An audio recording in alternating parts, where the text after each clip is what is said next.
Hey everybody, train of thought. Not a point of view, train of thought. This is my thoughts on model railroading. Alright, that's what I'm gonna start doing now, is just a train of thought. Um, my biggest pet peeve with in scale manufacturers right now. Now, this might come as a shock or surprise to some people. I do love classic cars. I do love the 50s, 60s cars. Alright, go clear on back to the 40s. Heck, I'll even take 1890s original cars. I like them. They're great. I love the styling. But when you're trying to model the 1990s, the only thing you can get in 1990s right now is Atlas pickup trucks and the Ford Taurus from them. Even DPM, I mean, not DPM, the other manufacturer out there, they only have a handful of 1990s equipment. And I think you guys know who I'm talking about. They have the Farmall M and like a 90s pickup truck, 90s wrecker, stuff like that. GHQ, that's it. They only have a handful of models for the 90s. Now, I know a lot of people want to model the transition era, but when you have transition era cars going down the highways, because there's plenty of them on the market, and then all of a sudden you've got brand new SD90 Mac rolling down, or an SD70, something like that, you kill the entire vibe, because you're looking at a scene from the 1950s, yet here's a brand new 2012 model locomotive. It just doesn't look right. Now, the main focus with the manufacturers right now are to make these brand new locomotives, brand new cars that are on the rails right now, and a very few locomotives and cars from the 1950s. Now, they're still around. I mean, 3-bay hoppers, 4-bay hoppers, and 2-bay hoppers. The 4-bay hoppers, the newest, they came out in the late 60s. And yeah, you can find some further back, but they didn't become common cars till the 1960s, is what I mean. And then you go further back, and you get 2-bay hoppers. 2-bay hoppers, transition era. Screams transition era.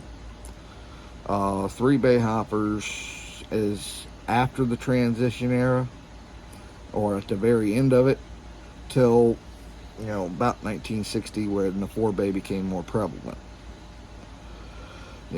So you're seeing these pretty new cars for the layout, for the trains, and then nobody's producing any nice looking 1990s cars. I'd say 80s and 90s, you have a lot of Generation X that we grew up.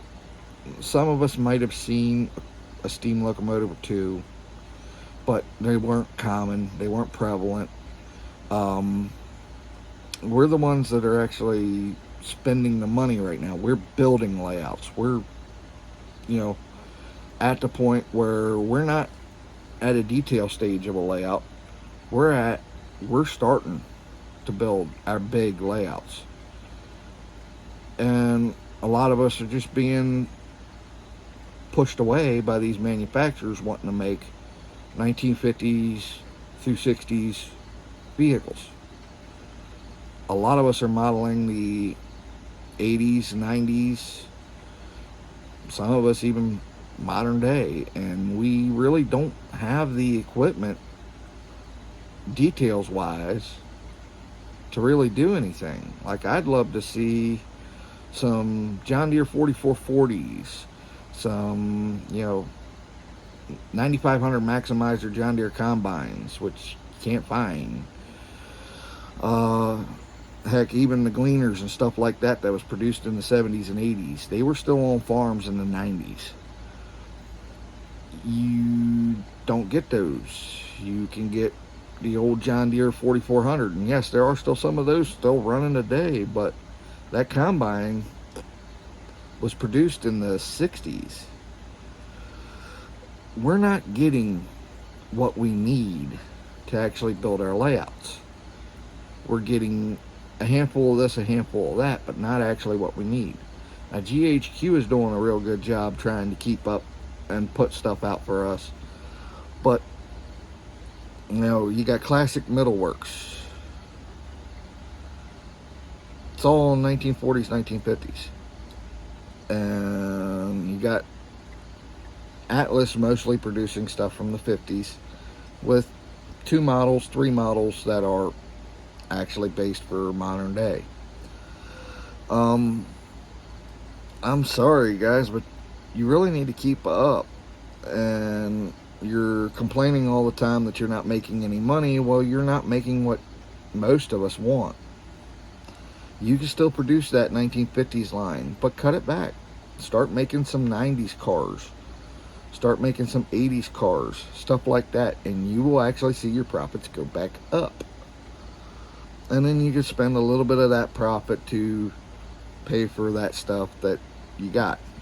But when you're manufacturing brand new equipment for the model railroader that's just now getting on the line, and then you have nothing but railroad equipment to go with it, you're killing yourselves.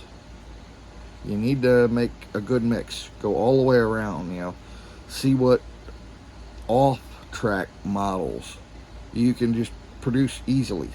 Alright? And I think that's the biggest stumbling block on model railroading today is you have guys that remember the 90s because that was their childhood. My childhood, I was born in 1985. Alright, I want to model about 96 through 98. And the reason why is because that's when I was most prevalent as a rail fan. The trains ran right by my house. Heck, we had a 1980 Nissan pickup truck in our driveway because that's the best vehicle that we had at that point in time besides the Ford pickup trucks. And they were all 70s and 80s. Please, could somebody please just start manufacturing things that we would actually use on our layouts?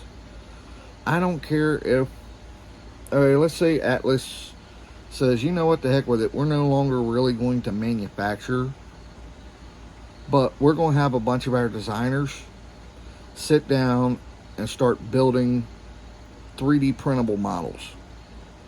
And you can come to our website, you can spend $5 a month and have access to our library where you can pull it off and print it yourself on your at-home printers. Because there's a lot of us that are doing that right now, but we don't have the design skills. If somebody could,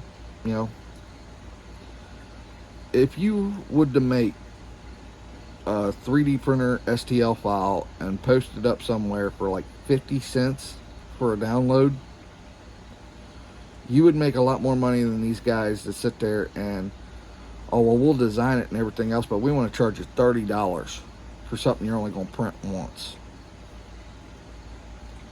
You got to be kidding me. Somebody needs to sit down that's real good at design work and start doing the cars.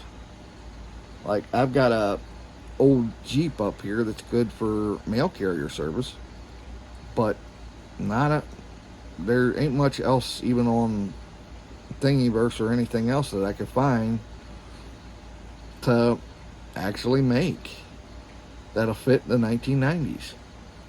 We really need to start stepping it up. Have a good one.